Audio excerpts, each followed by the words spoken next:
Now that we're starting to talk about energy and chemical reactions, we need to understand how matter and energy interact.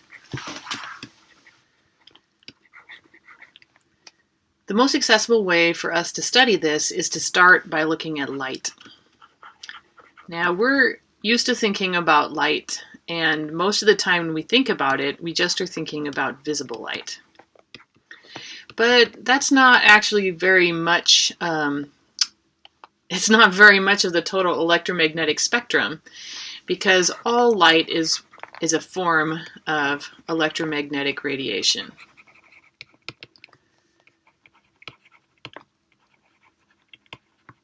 And we have a whole spectrum that covers all of our kinds of light, and let's look at that. This shows the visible spectrum from our textbook,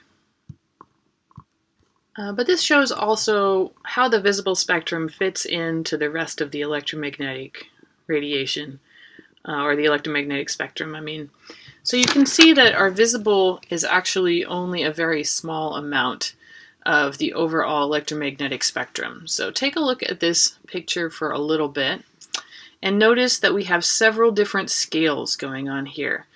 We have wavelength in meters going along this bottom axis, and visible is a pop out, and you can see we have the symbol for wavelength here. This is the Greek letter lambda. And visible light goes from about 700 nanometers down to 400 nanometers, although many people can actually see beyond 700 up maybe as far as 750. But routinely, the visible spectrum is represented as 400 to 700 nanometers. So remember what a nanometer is. So as we look at the wavelength scale, you can see up here we also have some details about the different kinds of electromagnetic radiation. Electromagnetic radiation is separated into radio waves for the very longest wavelengths, microwave for the next infrared is the next one, then visible, ultraviolet is shorter wavelengths, X-rays is even shorter, and then gamma rays down here in the extremely short wavelength range. Notice up here, though, that we also have frequencies, and the unit given is Hz, which stands for hertz. So let's take a look at what these units are about and what we can learn from what we've seen already. So you have obviously noticed probably that we're talking about wavelength, and that means that we must be thinking about light in terms of a wave. So we use the Greek letter lambda for wavelength, and on a wave, the wavelength is measured from one spot on a wave to the next identical spot on the wave. So we can mark the wavelength at any point on the wave. It doesn't really matter as long as we go to the next identical point. These are all exactly one wavelength. So if we think about a wave, you can think about a water wave if you would like, and notice that there are these little ridges and then there are valleys. So we have peaks and we have valleys or troughs. And we have the amplitude of the wave that we're really not going to be worrying about in this class. But if we think about what a wave is doing, waves are also moving. And they have a speed that usually gets a v for any kind of a random speed. But of course, the speed of light in the vacuum is a very specific speed. And we're going to use it most of the time when we talk about light. Even if we're talking about light traveling through air, we're still going to use this value. And this has a lowercase c, and the number is approximately 2.998 times 10 to the 8th meters per second. And this is the speed of light in a vacuum, often just referred to as the speed of light. So when we're talking about light moving, we will use this specific value for the speed of light, but we also have the wavelength. And if we think about an observer who's standing looking at the wave, since it is moving past them, this observer can count how often these peaks, or how often the troughs, go past them, and that is called the frequency. And it has a unit of rate. Usually we do 1/seconds, which is what hertz are. So hertz is abbreviated Hz, and it is a frequency. So the equation that reflects the speed of a wave has three parts. We have a wavelength, and we use lambda, and we usually use meters for that unit or some other kind of length unit. We have a frequency, and this has the Greek letter nu, which looks sort of like a V that's leaning over. And it's going to have units of 1/seconds or hertz or some other unit of frequency. And then we have the speed, which for light we're going to use a lowercase c, and that will have units of meters per second or some other speed unit. Now, I want to take a second here because we have recently been using a c. This is lowercase, and please be careful, this is not heat capacity. Heat capacity usually uses a capital C for one thing, but we also need to pay attention to what units are going on here. So if we look at the units here, we've got meters per second for the C, we've got 1/seconds for the frequency, and we've got meters for the wavelength. So if you look at the units, you can see that if we take the frequency and the wavelength and multiply them together, we will get the units for the speed. So this is our fundamental equation that we will use when we deal with speed and frequency and wavelength of light. Now, of course, because the the speed of light is the same, we are mostly going to calculate frequency or wavelength and not speed.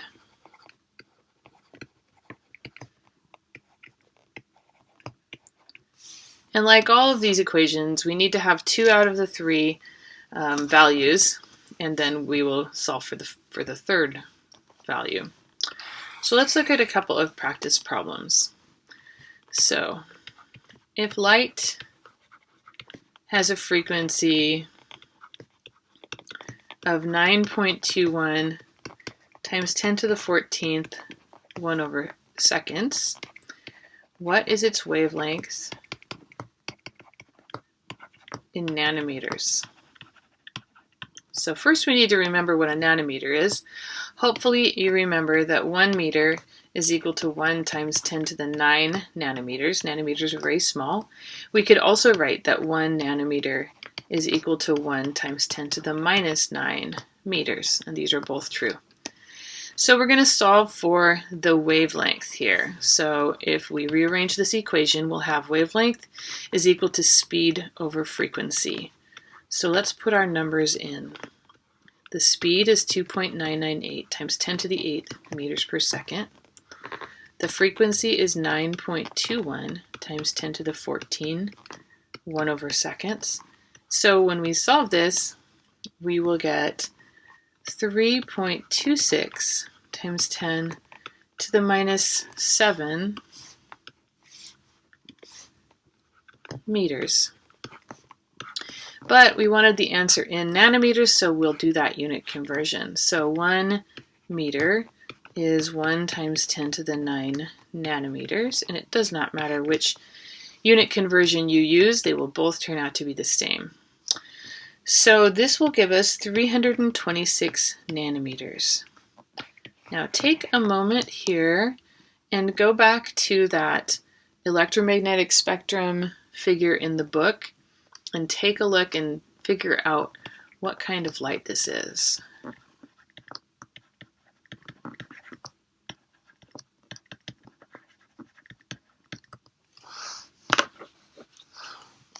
hopefully you notice that this is ultraviolet light.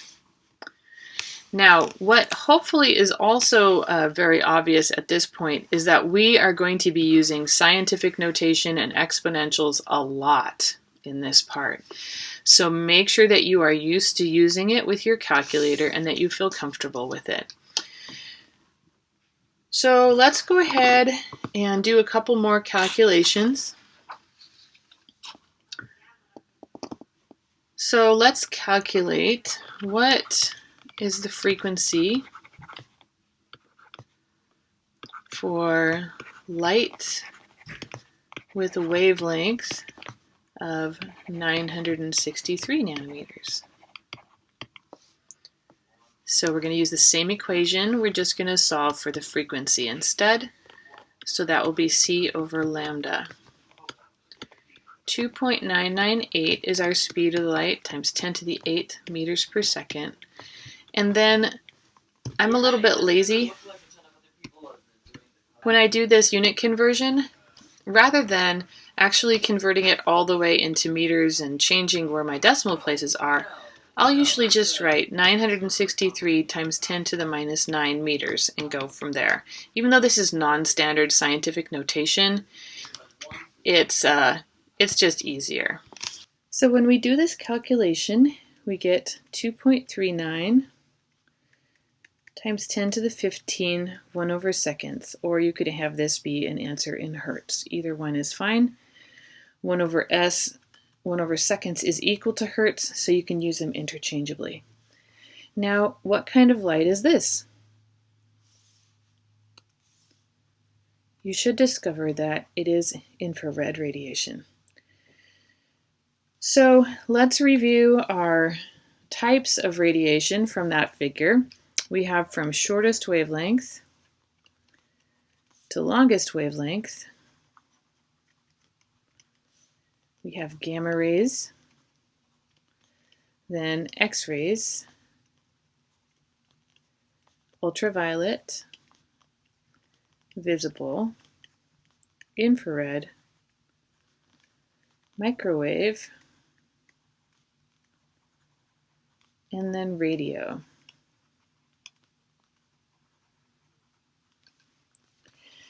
The only one that you really need to pay a whole lot of attention to in terms of its boundaries is visible. So from about 400 to 700 nanometers is what we consider visible. Later on, we may try and remember a couple more of these, but this is the main one that we want to pay attention to. So let's do a couple more practice problems outside of our regular visible range, because we just strayed just barely into ultraviolet and infrared. So let's take a look at a couple other problems. So one of the common wavelengths that's used for analyzing solids is X-rays. And so X-rays with a wavelength of 1.54 angstroms is really common for analyzing solids.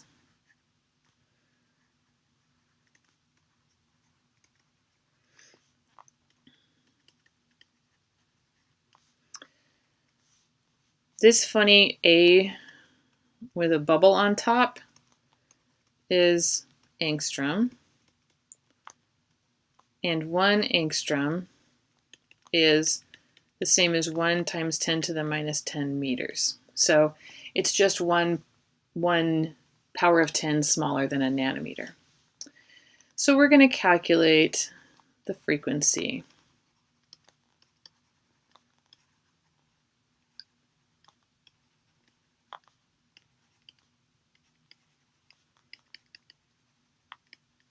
Okay, so this is going to be problem 1, and then problem 2 for us is to note that cell phones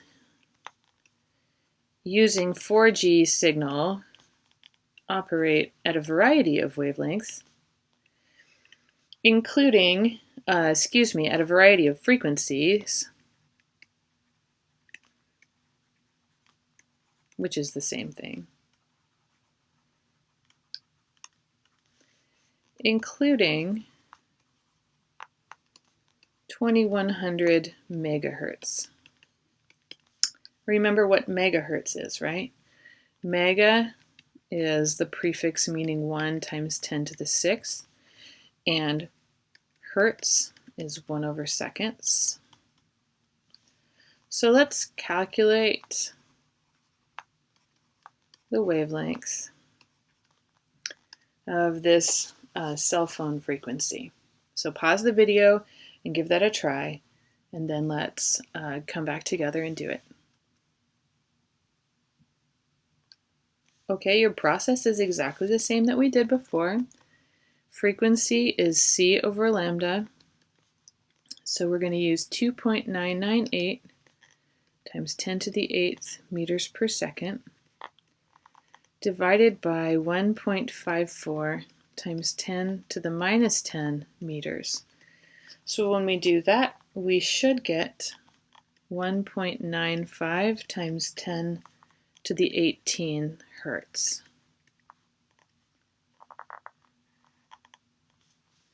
And for the cell phone problem, our wavelength is c over nu. So 2.998 times 10 to the 8th meters per second. And I'm not sure that this has more than 2 significant digits, so depending on how you wrote it, you might keep a different number of sig figs than I did. So 2100, again, I went the lazy route and just said times 10 to the 6th hertz. And now when I do this calculation, I will get 0.14 meters. So this would be radio waves, which makes sense. Okay, so you should feel comfortable now using this equation, well, this group of equations. We have 3 different forms of it, but it's really just the same equation. And using the speed of light to calculate frequencies and wavelengths.